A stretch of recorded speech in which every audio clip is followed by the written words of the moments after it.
मित्रों, जय हिंद, नमस्कार। और मेरी देश की सेना को दोबारा से बारंबार सल्यूट कि उन्होंने अपने पराक्रम से पाकिस्तान को पस्त कर दिया था, जिस कारण उसके डीजीएमओ ने हमारे डीजीएमओ से बात की और युद्ध विराम की घोषणा की, मांग की, क्योंकि पाकिस्तान की हालत पस्त हो गई थी और हमारा देश भी नहीं चाहता था कि युद्ध हो। युद्ध कोई नहीं चाहता। सीधी सीधी बात है कि यहाँ पे आज पूरा देश एकजुट था और एकजुट रहेगा। राजनीति चलेगी, चलती रहेगी, जब तक जीवन है चलता रहेगा, जब तक देश है राजनीति चलती रहेगी। लेकिन शांति एक बहुत बड़ा प्रस्ताव होता है। आपने महाभारत की वो कहानी सुनी होगी, जब 14 वर्ष का अज्ञातवास काट के पांडव आते हैं तो उनकी सभा बैठती है। बड़े बड़े महारथी होते हैं, युद्ध की परिकल्पना की जाती है, तो प्रत्येक अपना विचार रखता है। लास्ट में भगवान श्री कृष्ण कहते हैं हमको एक बार फिर शांति का संदेश देना चाहिए, और खुद शांति दूत बन के गए। धृतराष्ट्र के पास उन्होंने अपनी शर्तें रखी, लेकिन दुर्योधन नहीं माना, जिससे युद्ध हुआ।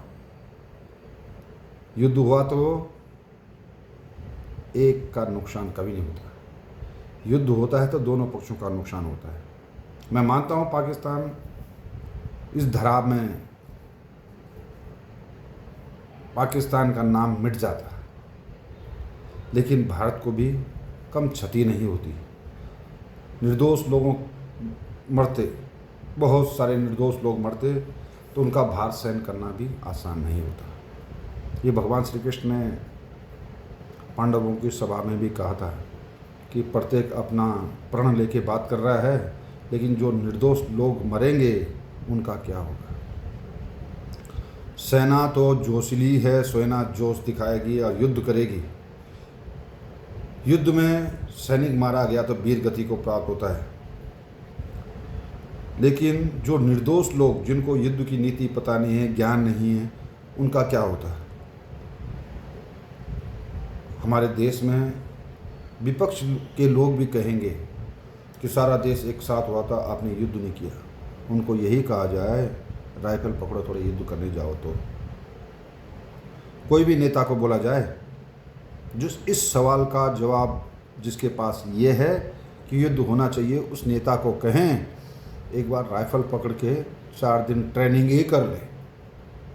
युद्ध की बात छोड़ दो, ट्रेनिंग कर ले। मिलिट्री अकादमी में एक सैनिक के साथ ट्रेनिंग कर ले, 4 दिन राइफल पकड़ के, पिट्ठू लगा के, पोस्ट लगा करके, बूट पहन करके, पता चल जाएगा युद्ध क्या चीज़ होती है। और उसमें हमारे निर्णय गलत भी नहीं थे।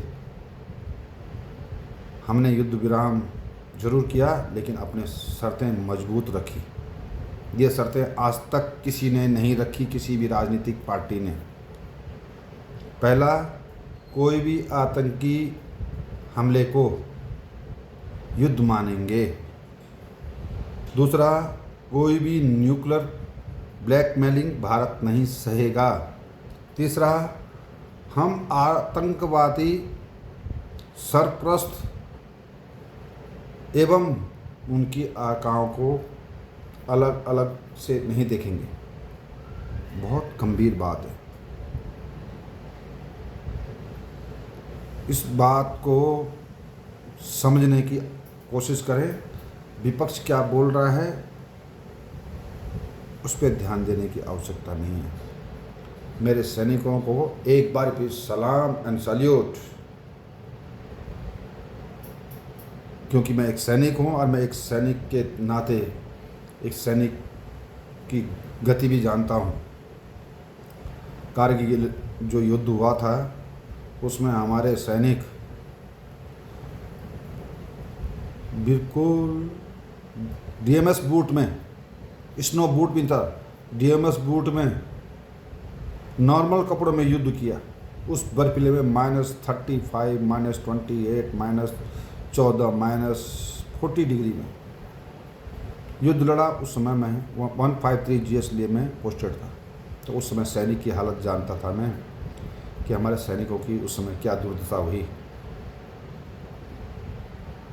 उसके बाद जब कारगिल युद्ध हुआ तो सैनिकों को अच्छा कपड़ा वस्त्र मिलने लग गया, अच्छी फैसिलिटी थी। तो जो विपक्ष ये सवाल करे आपसे कभी भी, या संसद में कोई सवाल करे, तो उसका जवाब एक ट्वीट जरूर दे देना। एक बार 5 दिन की ट्रेनिंग, मात्र 5 दिन की ट्रेनिंग सैनिक के साथ करके देख, पता चल जाएगा युद्ध क्या चीज़ होती है। इसलिए मित्रों, फालतू की बकवासों को छोड़ो। जो हुआ बहुत अच्छा हुआ। हाँ, आगे होगा, आतंकी हमले होंगे तो देखा जाएगा, हो जाएंगे 2-2 हाथ। बैठा हुआ 56 इंच की छाती लेकर, या 56 इंच की छाती लेके फिर भी बात कर रहा हूँ। मैं भी 56 इंच की छाती लेके बात कर रहा हूँ, सामने आपके हूँ कि हो जाएंगे 2-2 हाथ। 56 इंच की छाती वाला एकदम तैयार है, एकदम सुनने का आवश्यकता नहीं है, किसी को पूछने की आवश्यकता नहीं है। अब पूछा भी नहीं गया, अब किसी के कहने में हम दबे भी नहीं हैं, हमारा देश दबा भी नहीं, हमारा नेतृत्व क्षमता वाला हमारा प्रधानमंत्री नरेंद्र दामोदास मोदी जी दबे नहीं। पाकिस्तान की सिर झुकाने पर हमने उनको क्षमा किया। इसलिए भाई साहब, सभी मित्रों, भाई लोगों, किसी भी बात को नकारात्मक मत लें, सकारात्मक पहले लें। जो सकारात्मक सोच के साथ चलते हैं वही मान होते हैं। इसलिए मेरा भारत महान है। ज़्यादा नहीं बोलते हुए मेरी बात 2 टूक में समझ जाएंगे। नमस्कार, जय हिंद, जय भारत, जय हिंदुस्तान।